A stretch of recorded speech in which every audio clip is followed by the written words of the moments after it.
Welcome to Naked Faith, where we take off the masks, drop the performances, and get honest about what it really means to follow Jesus. I'm Ron, and these are my amazing co-hosts, Grace and Michelle. And together, we're creating a space for real conversations, real stories, and real encounters with a love that never gives up. No agendas, no religious hype. Just real people sharing how God met them in the messy middle. And pointing to one truth, Jesus still transforms lives. So whether you're walking strong or hanging on by a thread, you're welcome here. This is Naked Faith, so let's get into it. All right, well, welcome. Today, we're very excited about our episode today. We have Michael Vascellaro, who is a Army combat veteran, and just an amazing and incredible story. So, Michael, and you're also a veteran advocate, so I just want to point that out too, that a big-time veteran advocate. So, Michael, welcome. Thank you for being here, and thank you. I'll just let you say some more stuff that maybe you want to talk about. Thank you for having me. All right, so let's start from the beginning. So Okay. you joined the Army, Yes. correct? Well, before And- that, I was a farm boy with a family. Okay. And school was a little bit difficult for me as I got into middle school. And that's what led my mom searching for answers, and ended up bringing me to a local church where it wasn't just a typical church where it's like reading the Bible. This was the Church of Christ, and the way the preacher taught was really taking parts of the Bible and showing how it related to current problems, but also giving understanding to words and how it the meaning of these words back in like Greek and mythology or things like that. And I was only 15 or 16 at the time, and for about a year or two I went to Sunday and Wednesday Bible class, where I took a lot of notes and things like that. And then when I got into high school for about a year or two, that's when I went back to just living my kid life and making money. And through that struggle of having my firstborn at 18 and struggling to figure out what I wanted to do, that's what led me into the Army. Wow. So you And joined then the through, Army. when I went to basic, there were a couple times that I went to Sunday service. I'm not gonna lie, sometimes you can do things or choose to do things in a selfish way, but it still has impact and meaning. So even though my intention at the time was to like get away from the guys, like you can go off to, not a lot of guys went off to the church, so there's, a little few from here or there, but to get like that break from the chaos. So even though that was like a selfish choice, it still makes an impact in your ability to cope and relieve some of that stress and that weight that you're carrying. Because like I said, out of all things, being raised by a mother, being sensitive, infantry was the hardest thing I could possibly have picked. Because I wasn't a tough guy. I didn't have a dad to toughen me up or work out or any of those things. So it was completely a challenge.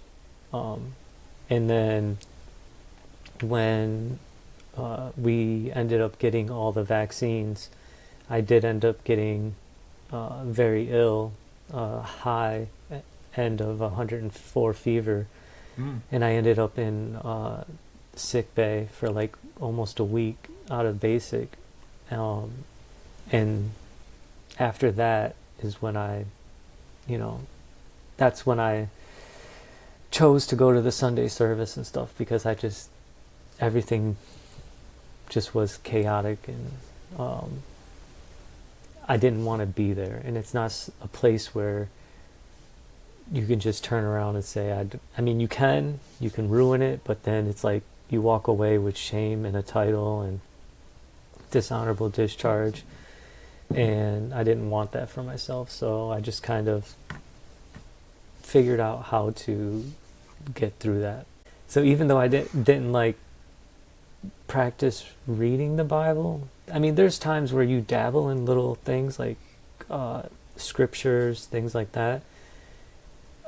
I've always had that connection with the preacher, because he like took me under his wing and treated me like a son. So he actually was there a lot for like someone to communicate with, to help me with issues with my ex-wife. I remember now, when I was deployed, he actually put me on a prayer list, and let me know that the church was praying for me while I was on deployment, actually.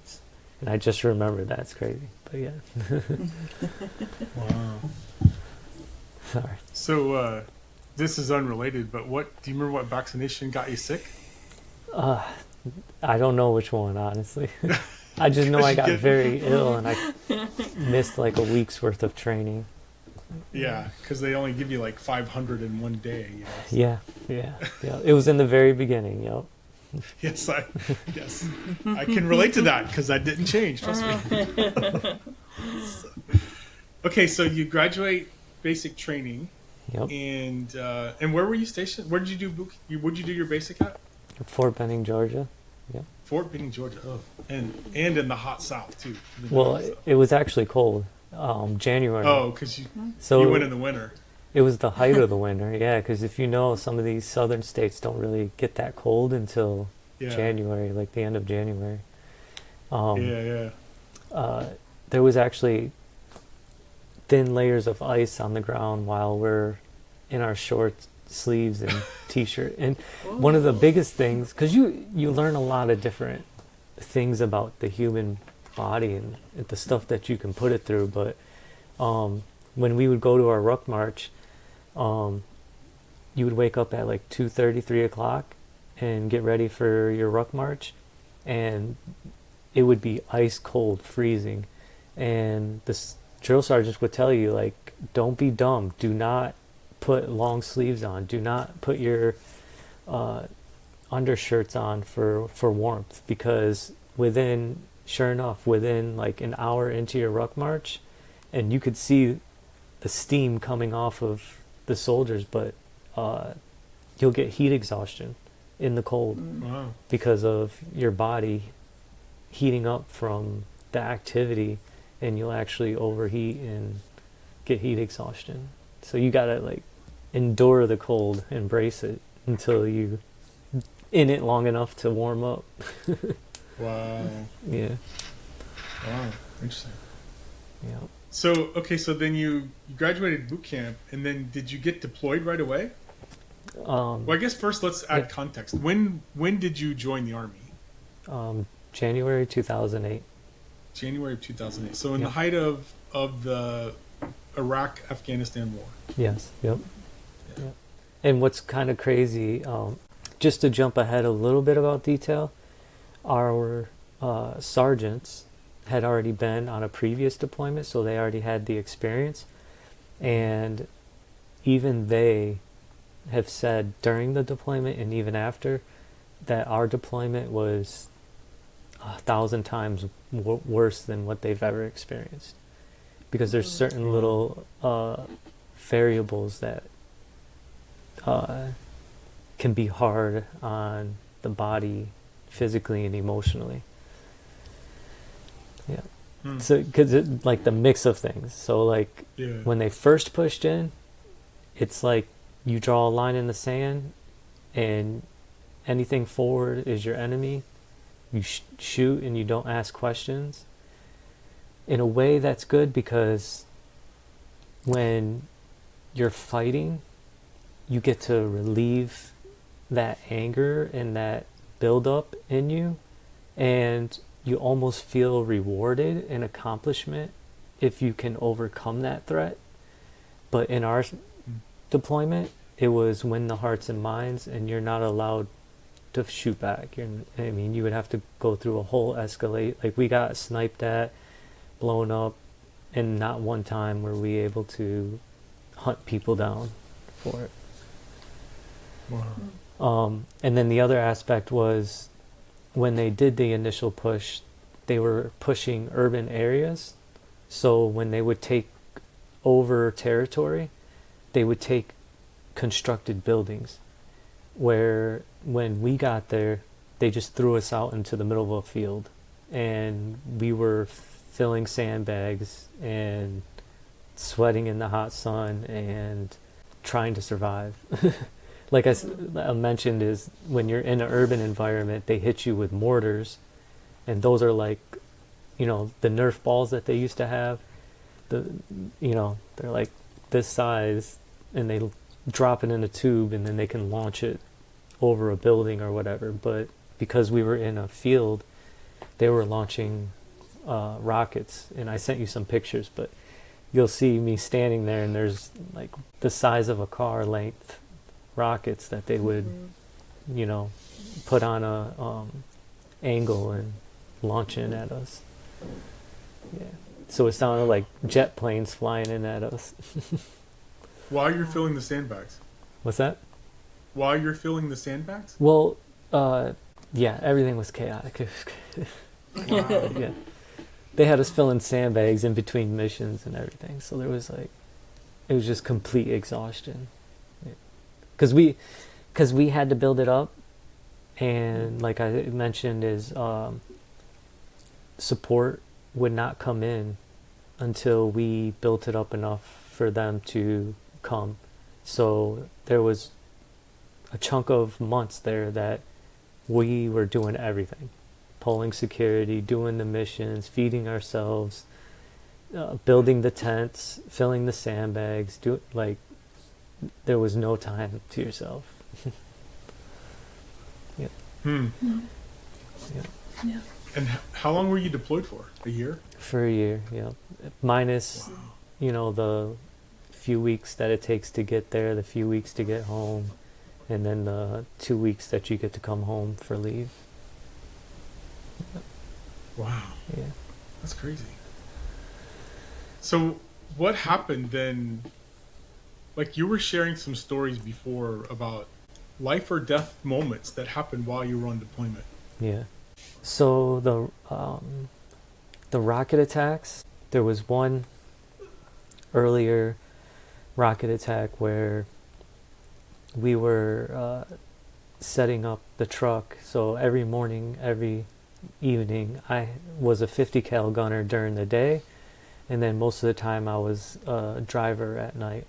And for the 50 cal gunner, it's a huge gun, and it comes in, you have to disconnect the barrel, and I would have to lift it up on the truck, put it on the hood, climb onto the hood, and then lift it up into the turret to put it in the mount, and then I would have to do the timing to screw the barrel in, and then take it back down every evening and make sure it's cleaned. And so while we were putting it up early in the morning before mission, me and my battle buddy were on top of the truck, and another part of it too was one of our other guys were using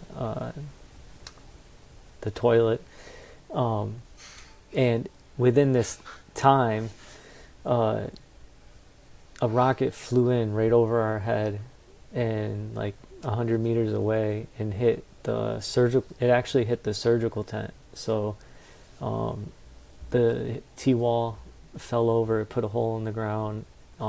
It destroyed the generator and the shrapnel and the blast completely destroyed the surgical tent, and it scared us like crazy because like I just dropped everything and jumped off the truck. And when they would do these rocket attacks, it would be a good, like, I mean, it felt like forever, but maybe like 3 or 5 minutes. And like three to 7 rockets, and some of them would hit outside the base, some of them would hit inside the base, some of them would be duds. The duds are crazy. Like, it sounds like someone taking a hammer and hitting metal, because it'll hit but you won't get the explosion, but it sounds like, I don't know, it's crazy. But so in that rocket attack, one of them was a dud and went into the ground right outside of the toilet where one of our guys were in. So if that would have went off, and if it would have went off, it would have for sure killed him, but also would have destroyed our tent and the T-wall next to our tent. And that, we didn't have all the T-walls at first, but that's why they put the T-walls there. They're big concrete walls because when the rockets would hit, they wanted to make sure that the shrapnel and the blast wouldn't, it would block off areas so that it wouldn't injure other people. And one of those rockets, in that rocket attack, when we got into the bunker, a chaplain actually either fell on top of us or jumped on top of us because the blast was close enough and big enough that the T-wall, or the bunker, the concrete bunker, lifted off the ground a little bit. So just being within 50 meters, 100 meters of these explosions and feeling them knock the wind out of your chest is a lot. And we did lose a few guys from the rocket attacks that were hit by the shrapnel, and that stuff's hard too, because watching them, and it's all psychological. I understand respect, but at the same time, it was hard to be forced to stand in formation and watch them carry the box and the body to the helicopter in front of you and send them off and stuff like that. But yeah. And then a little light story just to laugh a little bit, but there was a lot. I know this isn't about my deployment in specific, but yeah, there was times where they detained interpreters because the interpreters were doing pace count on our base and relaying information back to the enemy to let them know where our sleeping tents were, and giving them outlines of our base and everything like that.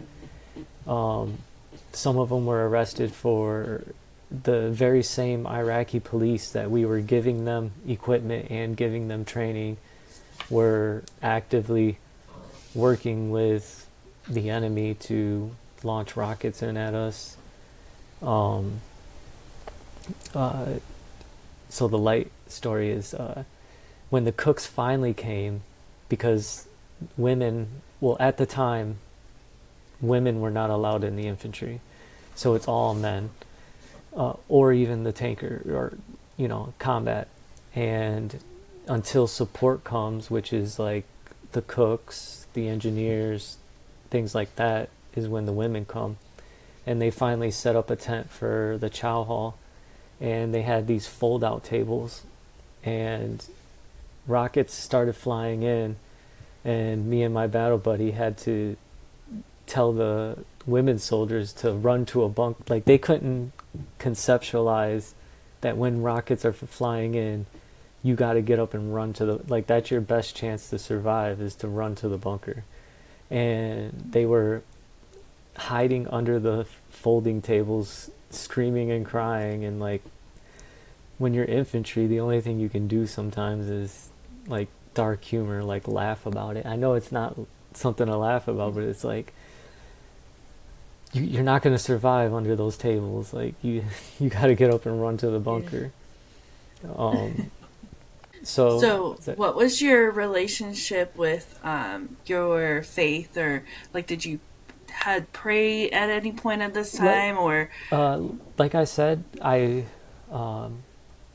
when I came home on leave, and there were brief moments where I reached out to the preacher of that church, having a relationship with him, just for like for guidance or for relief, like just to talk, and that's when I knew that they had put me on a prayer list. So like, they would actively pray, on every weekend for these soldiers and say the names and stuff like that. But during, like I said, it was mostly internal. So like, you get in those moments and you're like, God, I can't help this. I can't take this anymore. And, just asking like for it to be over with and get out of there. But, I don't know, sometimes it's hard to remember everything, but I definitely had, the little deployment Bibles. That's why I wanted to be on this podcast, because I want you guys to like pull some of this out of me, because you don't really look back and think about it. But yeah, there was times where some of the, depending on the mission, the sergeant would do like a little prayer, like a little gathering before we would take off on mission and stuff like that too, as well. Cool. Yeah. How has your relationship with like faith and God changed or grown or evolved since your deployment? For me personally, I don't know if it's a good thing or a bad thing, but it's changed from the idea that heaven is a place and God is a person, to more of, yes, there is a creator for sure, and heaven to me is another realm of energy and existence, because I watched a lot of near-death experiences, and a lot of this modern stuff on I don't know if you know what the outlet is, Gaia, and stuff about like your third eye and lucid dreaming, and this is right up Grace's alley. Yeah. So what I believe, as far as my beliefs, is that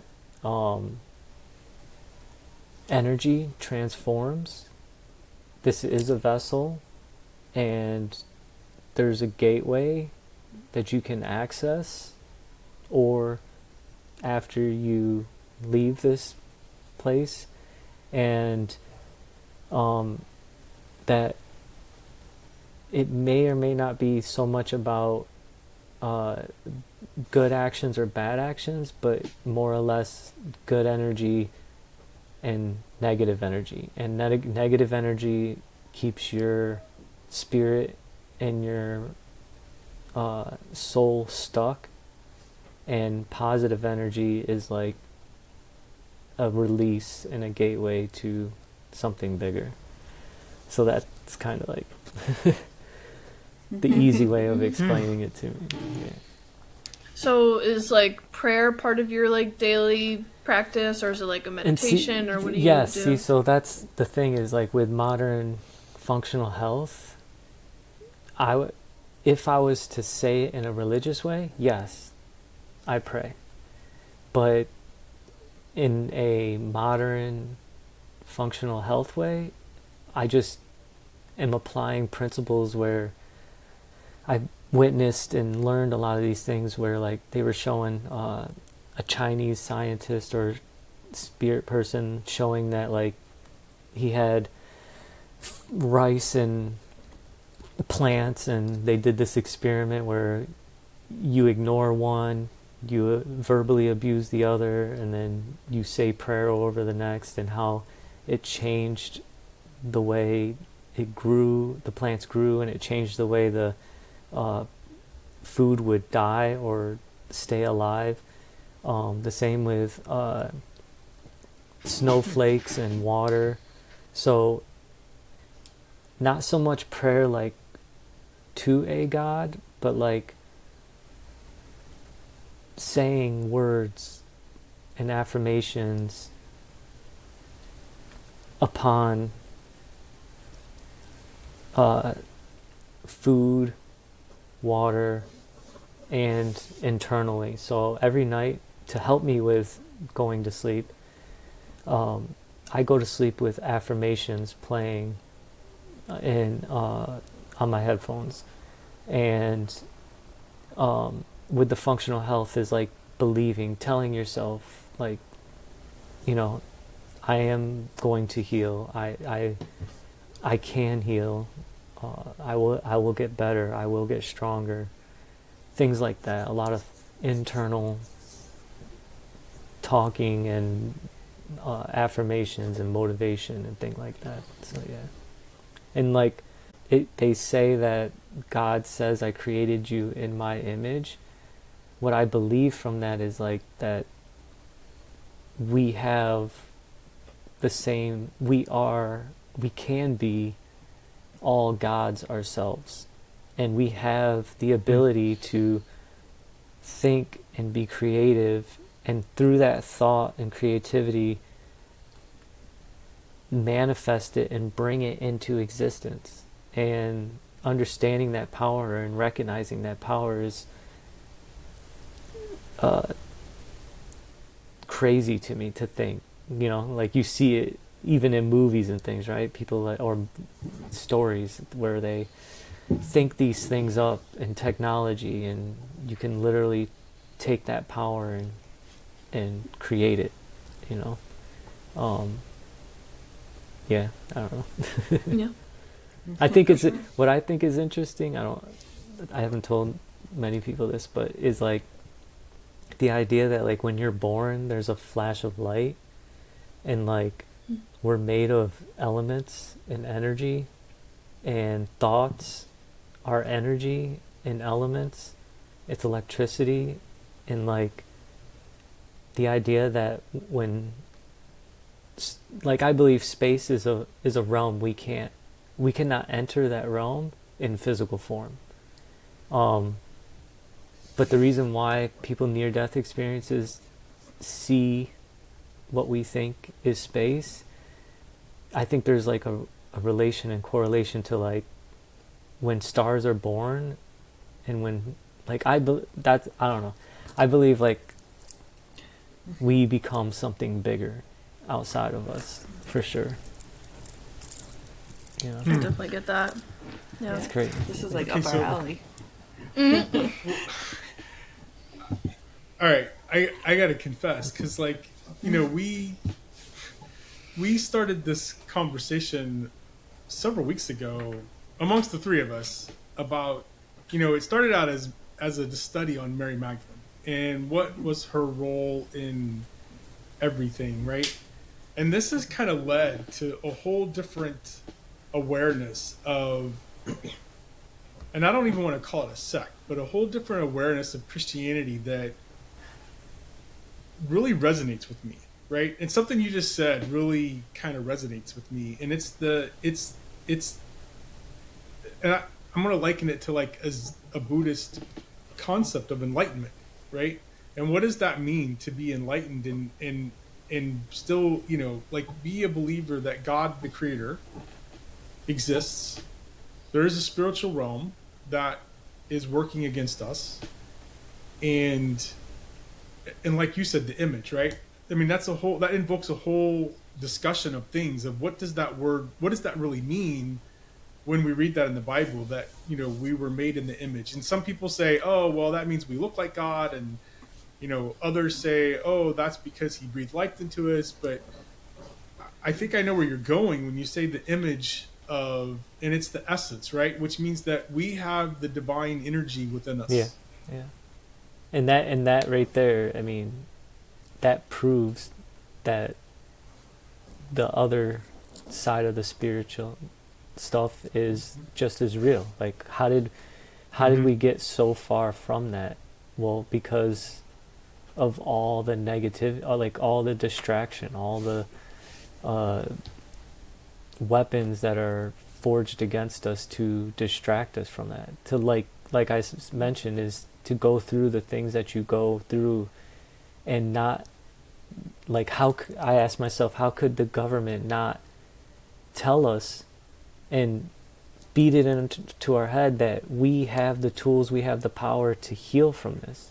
But instead, all I see is we believe that it's a death sentence, and we are searching for something outside of us to heal us. And that's why the system isn't working, right? Because it's like, I need a program, I need a medication. Well, you are the program, you are the medication. You just have to see that. Mm-hmm. Yeah. And do you think it's something just as simple as words of affirmation and really just like speaking that kind of frequency? Like a whole health, the whole thing. So we're, like I said, we're elements. We're like to see ourself is to see a computer. Like I see that I don't know how to explain it. Like it functions and it holds memory. Just you can compare it to even a car or anything. Like you have to feed it energy, and those same elements that make a car, that make a computer, is within us. Like we're made up of copper, magnesium, iron, metals, and even though we're organic, but like to function, we have to feed that what it needs. But in the spiritual soul part of it, you have to also believe that you have the code to set things right that have been damaged or, disrupted. A lot of people don't look at it like that. That's the thing. Okay, so you came back from your deployment, and you get out of the Army, and I think you were sharing. So because I want to explore this a little bit more, and you were talking about the dealing with the VA and your health. So you had mental health issues, you had physical health issues that you were dealing with, and you have been able to heal from the functional health that you're talking about. I guess my question, and I know that really wasn't a question, but my question to that is, like, how would you explain that to someone that, if I have this ailment, and I don't want to take something complicated like cancer, but I mean, you're probably even saying that you could heal yourself from cancer. So how, using your spirituality and your energy that's within you, how do you combine those two to to heal from the ailments? The very first step, I would say, is to remove yourself from the things that are, to just. So part of my story is, in this part, I'm still trying to figure out for other people on how to relay this message, but for me, it wasn't hard to stop consuming the things that were killing me, because I was literally dying. So the suicide attempts from the alcohol and the prescription meds destroyed my body so bad that the smell of it, the thought of it, looking at it, made me sick to my stomach. And because of that, it wasn't hard for me to break that connection, that addiction. And trust me, I was deep into stuff like energy drinks, Newport cigarettes. I did cocaine, ecstasy, lots of alcohol to the point of like no return, and yeah, when I came home from deployment, there was even a snapshot moment where I had an open container alcohol, vodka, in my back seat, and I was actually driving to Wednesday night Bible study, and I got pulled over. I think it was because of a tail light or something like that from a state trooper, and he asked me where I was going, and I told him where I was going, and he said, well, when you get there, don't let me catch you back out here again. And a lot of little scenarios like that, like where some people don't make it out of that, and I don't know if it's because of having that spiritual side and that blessing of a baptism or being raised by a mother, but when you're faced with threat or authority, I've always been able to stay humble, and that really kept me out of trouble. So that's what I tell a lot of people, is like, when but as far as like starting that healing process, so the big thing I say in the veteran community is when you ask for help and you're struggling, the main focus has always been employment. Well, when I was locked in 3C, it completely changed my perspective on veterans, because a lot of these older veterans are strong and hardworking. And this veteran told me his story, his life, and it matched many other stories from veterans and peer support groups and things like that, is that they would take the medication or they would drink the alcohol and they worked hard. But in doing so, they kicked the can down the road for 50 years. And because they kicked the can down the road for 50 years, the reason why he was in 3C with me, having mental health problems, is because at that time, at that point in his life, he lost a divorce to his wife. His kids don't want nothing to do with him. There's no support for him. And now, 50 years later, he's now trying to seek help with his physical and his mental issues. And so that told me, that was reassurance to me that like taking the normal route is not going to work for me. And when I started asking veteran organizations for help, when me and my wife got together, sure enough, that was the solution. And battling that and putting myself first, which is putting yourself first is the most important thing. Lots of judgment comes your way. So that's what I was saying, is like speaking out for help, doing all, people will attack you and judge you. So a veteran organization, in order to help me, offered to give me a job. And because I didn't want that job and I was still waiting for my disability rating, the label, the title, he pushed it off and judged me and, talked bad about me as far as being a veteran that didn't want to help myself. Well, a year later, I get my disability, and it's 100% proving that it was not the most important thing. So what I'm getting at is two things I want to say. One is that COVID was a missed opportunity for everybody. I'll say that. And the reason why is because we all had a chance to go home. That chance to go home should have been a reconnection with family, learning how to cook, and helping yourself through information, through informing yourself about what we're going through, where we're at in our life, how can we make it better.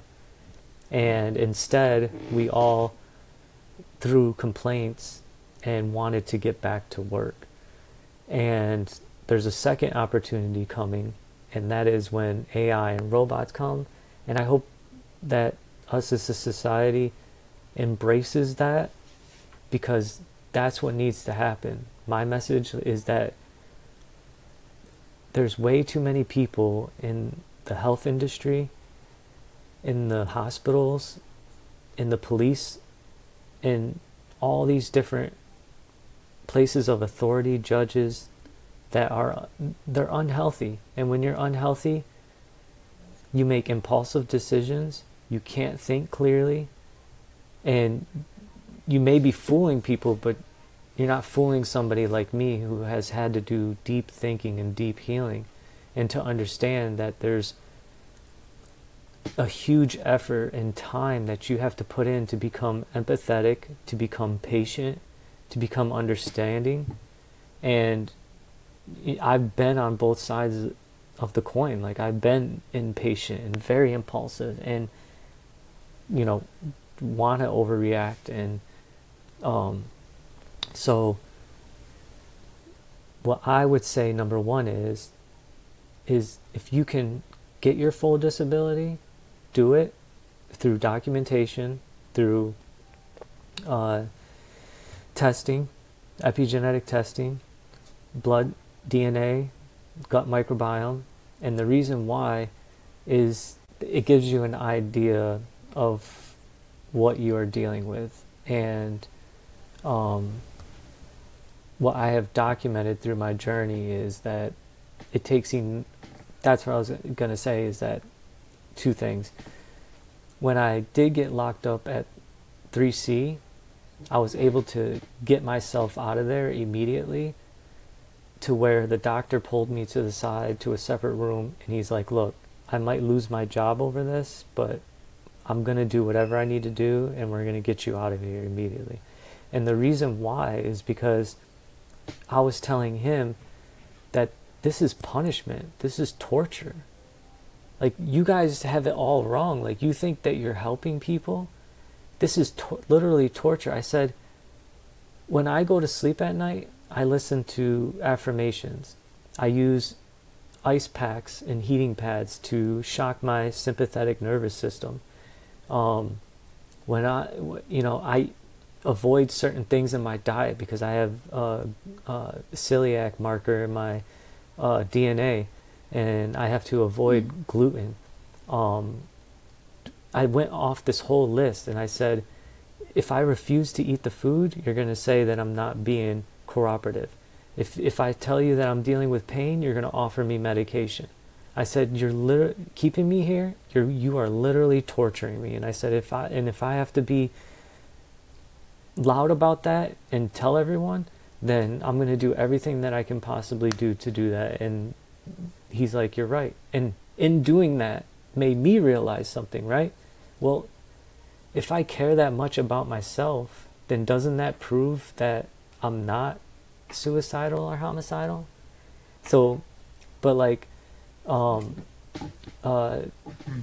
I was getting at is that documenting the amount of time and effort that it takes to learn to cook, to learn what you're dealing with.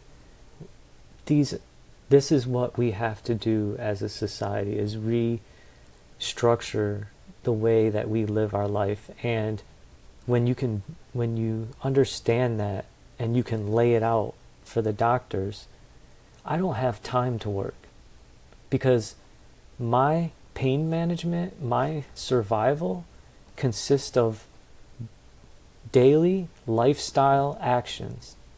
And that consists of when I get overwhelmed, to stop and breathe.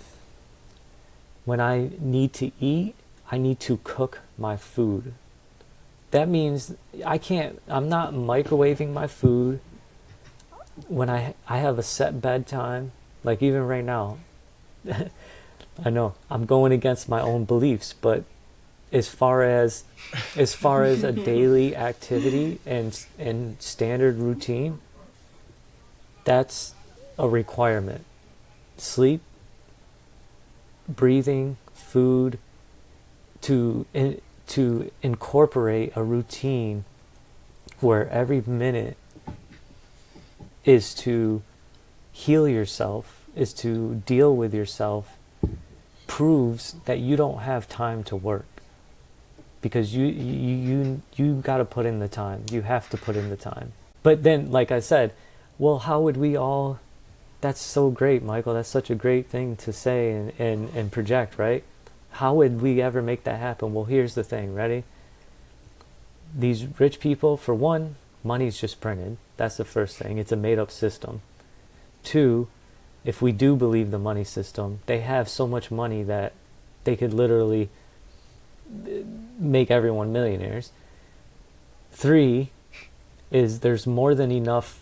If you actually watch National Geographic and all these things, there's more than enough room for everybody to have their own spot, their own place to live on this earth. And you can live within nature, like cohesively, and not be disruptive to the environment. But overall, if we understand the enemy, the devil, right? Whatever you want to believe, if people believe in the end times, or believe in nefarious people, controllers, or corrupt people,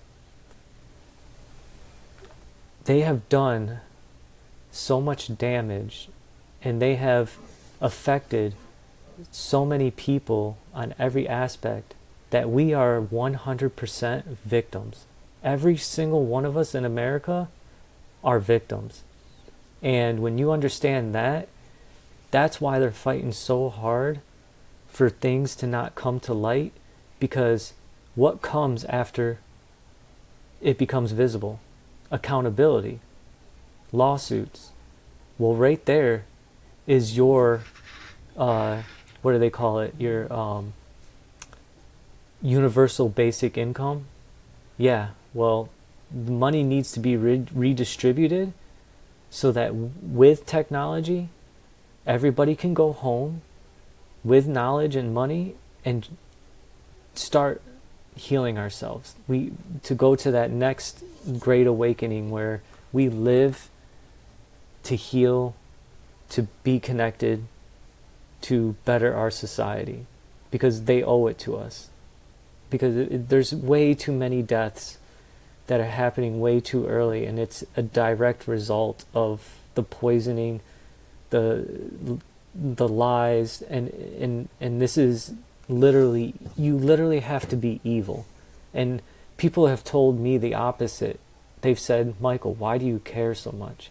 You're just one person, you can't change it. And you know what my response is? Is there not a movie or a book that has changed millions of people's lives? There is. And if I have to be that one story or that one book, then I'm not going to let you. I hear it all the time at the VA. The system's too big. Why do you worry so much? You're not going to be able to change it. Well, I have to believe that I can, and that's by enlightening people one by one. So. Yeah. Now, I feel like. Sorry. Oh, go ahead, Grace. I was just gonna say, I feel like a lot of people share a lot of the sentiments that you just shared of like the way that our systems are structured and. But you have like to be downright evil, and that proves faith, right? Because yin and yang. If one exists, then the other exists. You can't deny God, but then believe in evil people. True statement, yeah. Yeah. What were you gonna say, Michelle? I said, now you wrote a book, correct? Can you tell us a little bit about that? I wrote a couple, but they are only in self-published form right now because it takes a little bit of money, and so again, that's part of healing, right? Number one is number one. So just to give you a little quick story before I go into that. 2 years ago, in 2013, my vehicle was hit by lightning, and I have 4 kids, and almost in the same month, our rent was raised. Now, again, nutritional health practices and religion or prayer gives you the patience, the grace to face enormous adversity and problems in your life. Because if I didn't have that to try and focus on just being thankful for the simplest things, then I would let myself go crazy. But our rent was increased by $1,000 a month, and at the same time our vehicle was hit by lightning. I had a Dodge Durango, and I loved it. And USA, with the evaluation, considered it a total loss, and so we lost our vehicle. With no family, no savings, the only thing we can do is keep moving forward, like keep the gears moving in a forward direction. And in order to do that, we had to get e-scooters, and that's what my wife takes to work. And it's been 2 years because we haven't been given the opportunity. When I go to the VA to ask for help, they say that we make too much money. If I go to the car dealership, they say I don't have enough money.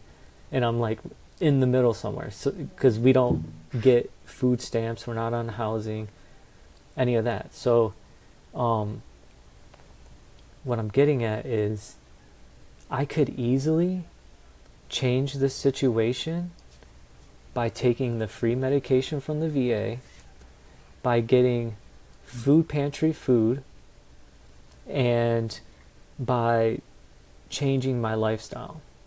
But the reason why I don't is because I already know the importance of things, and that is stability for me and my kids, and food and nutrition. What I have a quote that I put in my book and writings is, I would rather have less calories than to have less quality. I would rather eat a small amount of healthy food than to eat a lot of unhealthy food. And people, and I see people in these food pantry or these food lines that have nice cars, but they look unhealthy. That's a choice. And that's why, like, I'm living proof of it. Like, yeah, it's hard. I don't like having to go grocery shopping on my scooter. I don't like having to pay for an Uber or a Lyft to get things done if I want to do things with my kids. But at the same time, am I willing to take this amount of money out of my budget and then eat something that I literally know is toxic and poison and will cause me my pain to be exacerbated? It'll slow me down from the forward movement that I'm moving in my life. That's, so I got onto that because that's why my books haven't been published yet, because when the time comes, when I'm given the opportunity, then it'll happen. That, to have that faith, that belief that every movement that you make, if I'm getting the feedback that what I'm doing is right and is good, then I don't want to stop moving in that direction, to make myself more comfortable. So in the book that I wrote a poem book. That would be the first one, and that has 80 poems in it. And the reason why I wrote that is because, as you can see as we record this, whenever I talk to a veteran organization, whenever I was seeking help, nobody has enough time. They don't have the time, they don't have the patience to listen to my story, to listen to what I've gone through, to listen to where I want to go and my goals. And then with the political environment and fighting, the religious fighting, all this stuff going on is very toxic and shuts people down. They don't want to have long conversations. So the whole intention of the book is to shine a light on things, offer solutions, but without talking about religion, without talking about politics, without naming names, none of that. And poems were the perfect way to do that. And what's crazy is, because I know some religious people are totally against AI, but I just see it as a tool, right? Like, if you have a hammer, the hammer's not going to build the house. AI did not give me the answers. It didn't just write it for me. So what I did is I used AI as a form of therapy. So what I did was I turned it on and I just started explaining like how I feel. What am I going through? What are the situations I've been in Iraq? What have I experienced? And each one of these, through that conversation, I would say, can you now turn this into a poem? And then it would turn it into a poem that would really hit all the key points and make it short. That's the other part about a poem, is cutting all the fat and all the nonsense out and just keeping it to a simple, direct subject, and to be able to talk about that and share that with people. That was the intentions behind that one. And then I did the same for a self-help book, which I used to build a website with, that I'm working out right now. But that led me into understanding through the affirmations and the power of words and the poem writing and everything, is that we were reciting these oaths and these creeds when we were in the military, and it creates a form of identity. Well, our identity is human, is God, is you. And how do you get back to that? Well, that's why I worked on creating those creeds and those oaths that, if you read it, it's to give yourself back the power that you have and the identity that you have as an individual and the power that you have. Because that moral injury and loss of identity is one of the biggest injuries that soldiers actually, or veterans actually have. So did you start an advocacy organization for veterans? Well, are you in the process of starting one? Through the book and the website app, I want to keep it, I know it might sound crazy, but I want to keep it a for-profit. And the intentions for it and behind it is the nonprofits right now have given themselves bad reputations. And that's because we're finding out left and right that they're taking portions of these donations to pay themselves. What I've experienced personally is it's like a lottery. when you're a veteran asking for help and filling out an application, you're competing with other veterans, and they have to play gatekeeper and choose who deserves it or who needs it more. So to me, that's a lot of flaws in a nonprofit. So for me, what I wanted to do was keep it a for-profit where we will keep everything transparent, but it's a system that offers veterans the things that the system currently doesn't offer. Now, hopefully that changes, and if that changes, then maybe I have to change the way it works or it operates. But right now, the goal behind it is the way I created the website is to document everything. So for me, it was creating a solution out of my problems that I'm experiencing. And that is, in order to get to where I'm at right now, I've had to pay out of pocket, and it comes at an enormous cost.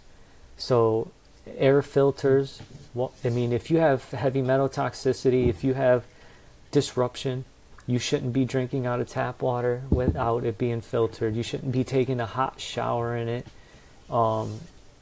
Air filter, because of the off-gassing of chemicals of like rugs and paints and things like that in your house. Supplements, clean supplements that, have been third-party tested, things like that. All these red light therapy devices, all these different things that if you don't have the money would be it's one thing to learn. So that was my problem. I learned, but then it was like I'm creating another form of torture within myself, because now it's like I know what needs to be done, but I can't do it. So that was like real hard in my... Okay, so to get over that part of religion or practicing is forgiveness, right? Because I can't carry this anger where I have the right to blame. I know who's responsible for creating these problems, and I know that the VA is part of these problems, right? So part of my thing against the VA is that right now, through functional medicine and spiritual healing or natural healing, all these things that exist within the United States right now, it costs money. So to go on spiritual walks, to go to these retreats, to access hyperbaric oxygen therapy, to access functional health, all these things exist, and it is helping people and it is healing people, but it's not covered by insurance. It's an out-of-pocket cost. It's a personal choice. Well, then I would say that the VA doesn't deserve the budget that it has, that they should take a portion of that, give the information to the veterans, and then give them the money to take action so that they can start making the choices they need to make in order to heal themselves, Yeah. Actually, I did want to say one thing though, because I think I realized your tattoo says Catherine, right? Okay. Am I correct? That's literally my middle name. So I was just like, I just thought that's it was interesting. my wife's name. But, so right here is a semicolon, and the reason why I put it here is because gangsters put teardrops there when they kill somebody or whatever. Well, I put it there as a symbol, like I've tried to kill myself, and the semicolon represents that like something happened in my life, but it continues. My life continues after the fact to spark a conversation. And then the dedication to my wife, because she's my caregiver and she stuck by me through all of this. And now that I'm a writer and I'm an artist and all this, like I'm past the judgment, I'm past, oh, you might not get a job, you might not, I'm past all of that. Like I'm, Yeah. Yeah. Yeah. cool. So, All right. Well, listen, we're Yes. up against an hour. Michael, I want to thank you for being here. This has been amazing and incredible. Thank you for your service. Thank you for letting me share. Yeah. Absolutely. Yeah. Absolutely. There's So, two websites I would say to learn from is Gaia yeah. and Unified.com. Oh, Yeah. Okay. Because they touch on spiritual healing, but they also touch on elements, frequencies, chakras, grounding. There's negative ions. So we pick up a lot of frequencies and energies just living in our environments. And the reason why buildings and everything have to ground themselves is because the earth is literally giving off negative ions, and those negative ions actually cool down inflammation in your body. That's part of healing, right? You can't work if I'm walking around hugging trees and barefoot. but see, we just have to change the way we look at work, because helping others heal could be work, right? We just need more. We need more healers. That's what we need. Mm-hmm. Yeah, exactly. Yeah. So, yeah. All right. Well, hey, again, thank you for being here. Thank you for sharing your story. Thank you for the insight. And hopefully we can still communicate after this. Oh, absolutely. Absolutely. Absolutely. We may actually have you back to talk some more about the healing stuff. Yeah. So, if you're open for that, but definitely. So, all right. Well, Michelle, go ahead and close this out. And then, all right. So you can find us on all of our socials at Naked Faith Podcast. If you have a exciting story to tell, you can email us at nakedfaithpodcast@gmail.com. We also have a website, which is linked in our Facebook page, so definitely check that out. And we will see you guys next time. See you. All right. all right. Bye.